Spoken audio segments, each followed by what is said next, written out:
mahausaga manadaba mawongda ising isaw amadi chingninkhaiba thodok thorokpa sabagi sang hengalakpa sinisingba kaya asi mahausa ikhal kaitharakpagi khudamni mahausa ikhal kahindana lengdana thambada umang kanba haibasi yamna maru oi missing hengalakpa madi chakhut thorangi thabak singna umang amasung lamlak sa usek ngak senbagi thabakta chawna singnaba ma oiri Manipur ga punwa pak chawbugi sada humputra teret dasmik ani shinodi umangi saruk singni masigi manungda sada nipan dasmik mari anina reserve forest chada kulhumdoi dasmik mapan mangana protected forest aduga atai lemhoriba singna unclassed forest kilam singni state asigi umangi saruk khwaidigi yamna leiba district na Surasanpur district ni lisingani tarada district asida hector lakh teret lising marputra teret umangi saruk oiki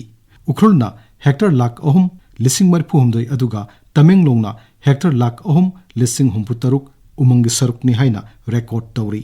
adubu haukiba lisingani anidagi lisingani kulhumdoi phawugi manungda chada tara marigi chang yauna umang kokthokuna state asigi umangi saruk hector lakh ani lising ningphuro mangkhre hector lising humputra humdoi dasmik ani yauna umang kokthokuna Surasanpurna state asigi khwaidigi hena umang kokthokpa district oiri Tamenglongna hector yankai manga dasmik ahum kokthokuna ani shubada leiri umang mangsilakpada aikhoina thoidokna aruba ama oina lawnadrabasu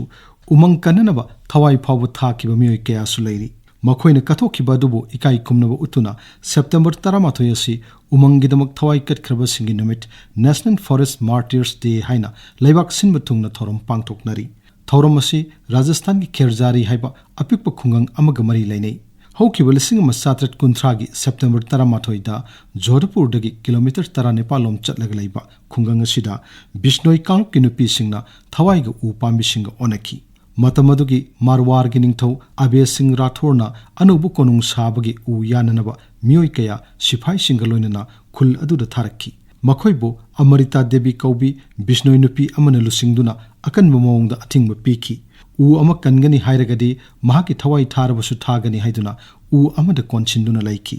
mahak danatana masanupi ohumsu mamagumna u yanba yaroi haiduna u konchinduna athingba piki masida saurduna ningthawna tharakpa miyoising aduna Amrita Devi amasung masanupi ohumbu mafam aduda mangak kaktuna hatki thawdok asidagi mafam aduda akoibagi khunjanupi nupa angang ahal khaidana laktuna u yanba yaroi haiduna u singda konchinduna thamki thawdok aduda punna mioi chom humpu humdagi punsi katki puari oina lehoragada thawdok adubu sakhangba oina Ministry of Environment and Forest na September 13 asi National Forest Martyrs Day oina lisingani tarahumdoi da lauthoki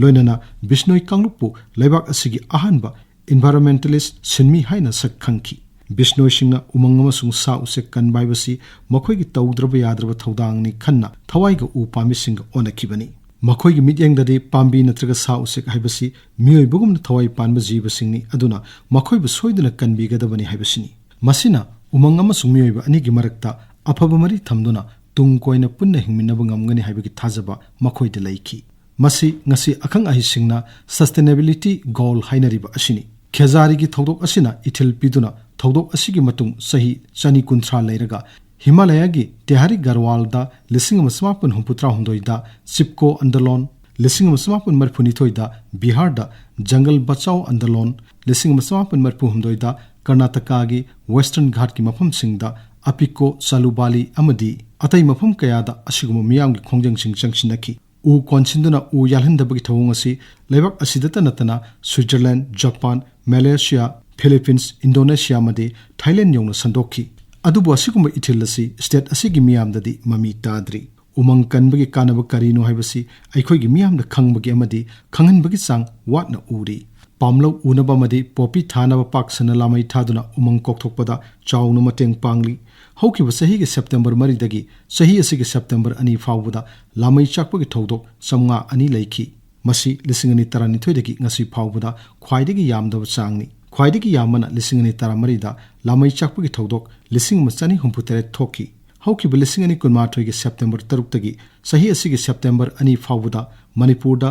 Visible Infrared Imaging Radiometer Short VIIRS Fire Alert lising teret chatret kunthra teret thengnaki asumna lamai chakpa asina haukiba lisingani amadagi lisingani kulumdoi phawbuda umang hector lising ama dasmik taret nipan manghanki का हेना उमंगी सरुक कोक्सिलकपा सिना मरम ओइदुना national green tribunal NGT ना नुंगनांगबु फोंदोखिबसु लैख्रबनी थौरम असी पांगथोक्तुना महिरोइसिंगे मदी लेबाक असिदा लैरिबा मिपुम तिंगना उमंग उवा अमदी अकोइबगी फिबम ngak senbagi maru oiba khangannaba hotnari masiga loinana forest guard sing ranger sing amasung officer kayana chokthaba leitana kathokpaga loinana umang kannanaba hotnariba sing asibu ikai khumnaba utpham thoi aikoina umang kanma ngamhaudrabadi matam kharagi manungda lamdam masi laikangla oihoragani leingaki maikeidagisu chingi miyamna umang koktana senthok lambi lehinanaba thorang paikhatnaba hotnapam thoi